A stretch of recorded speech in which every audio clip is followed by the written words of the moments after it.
All right, let's finish up these last three games quickly here, running a little bit late in the show here. But the next game up here, Ravens at the Steelers, and the Steelers get the win 20-19. Lamar Jackson not playing great all throughout this game. He had a pick on the first drive, but, you're never out of the game with Lamar Jackson. They're down 20-13 with how much time left? Man, oh man, 1 minute and 50 seconds left, and Lamar Jackson takes them down the field and scores a touchdown. Unfortunately, the Ravens decide to go for two. I don't mind the call right there. You just had all this momentum. You want to make this a true official game-winning drive, and you go for the 2-point conversion. On the road, division rival, I've got absolutely no problem with going for the game win at that point in time.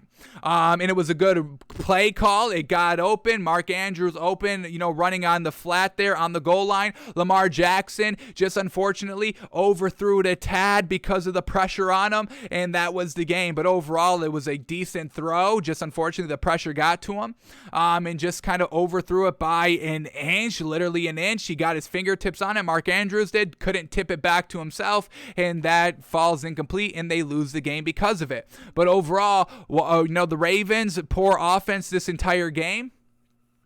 They scored, the Steelers scored 17 points in the fourth quarter. Really, both teams scored their bulk of their points in the fourth quarter. 9 points by the Ravens in the fourth quarter, 17 points in the fourth quarter by the Steelers, and that was the game. Good defensive effort by both teams throughout the game, and it came into the fourth quarter. Classic Steelers-Ravens matchup. So let's start here with the Ravens first. Lamar Jackson goes 23 of 37.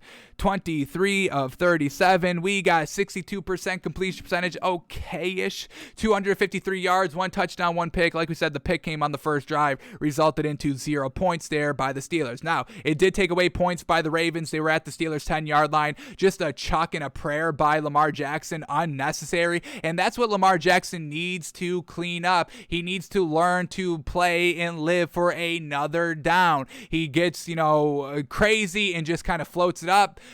Because he knows he can always bring the team back, because that's how special Lamar Jackson is. He's able to have all these turnovers and still win the game. For last week against the Browns, win the game, only won this week, still in it, and almost won the game there on the last drive. So Lamar Jackson knows he can get away with it, but clean it up so you don't need to get away with anything. You just actively win the game. So got to make some smarter choices out here by Lamar Jackson. All right, rushing attack. Lamar Jackson was the leading rusher as well. 8 rushes for 55 yards. Devontae Freeman, 14 carries for 52 yards and a touchdown. Who was Lamar Jackson throwing to? We had Marquise Brown, leading receiver, 5 catches for 55 yards. Mark Andrews had 4 catches for 50 yards. Devontae Freeman, 5 catches, 45 yards. Sammy Watkins, 4 catches, 39 yards and a touchdown. Latavius Murray, 2 catches, 34 yards. And Devin Duvernay, 2 catches for 21 yards. And then for the Steelers here, Big Ben played his best game in the fourth quarter. How crazy is that? Big Ben is back. No, I wouldn't go that far.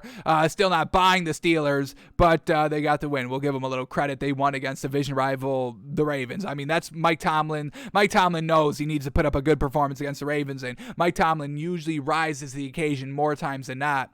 Big Ben. He went 21 of 31, folks. 21 of 31. We get 67%, and we'll give him that. 236 yards, 2 touchdowns, no picks. Didn't fumble the ball either. Very well done. We got Big Ben telling everybody, hey, I'm retiring, and then he comes out in the media, says, hey, I'm not ready to talk about retirement yet. So obviously, Big Ben, we know this was his final season. This is no surprise to anybody. I don't know what Big Ben's doing by not kind of going on a farewell tour.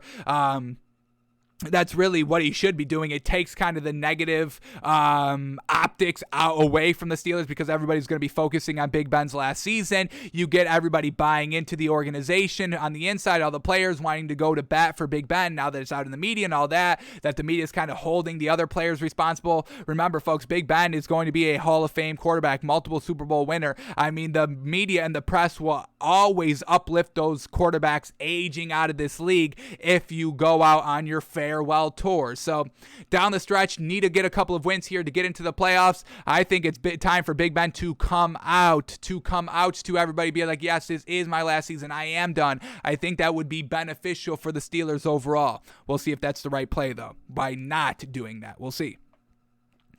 So Big Ben, 21 of 31, 236 yards, 2 touchdowns, no picks. Najee Harris running the ball, 21 rushes for 71 yards, just a solid rushing attack. Benny Snell took 2 rushes for 13 yards.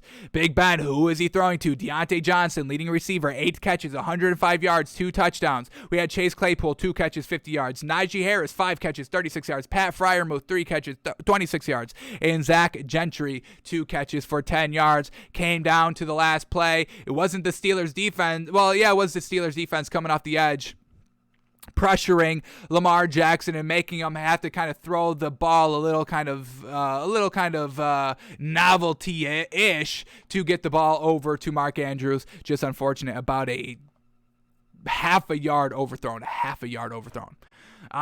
Steelers get the win 20-19.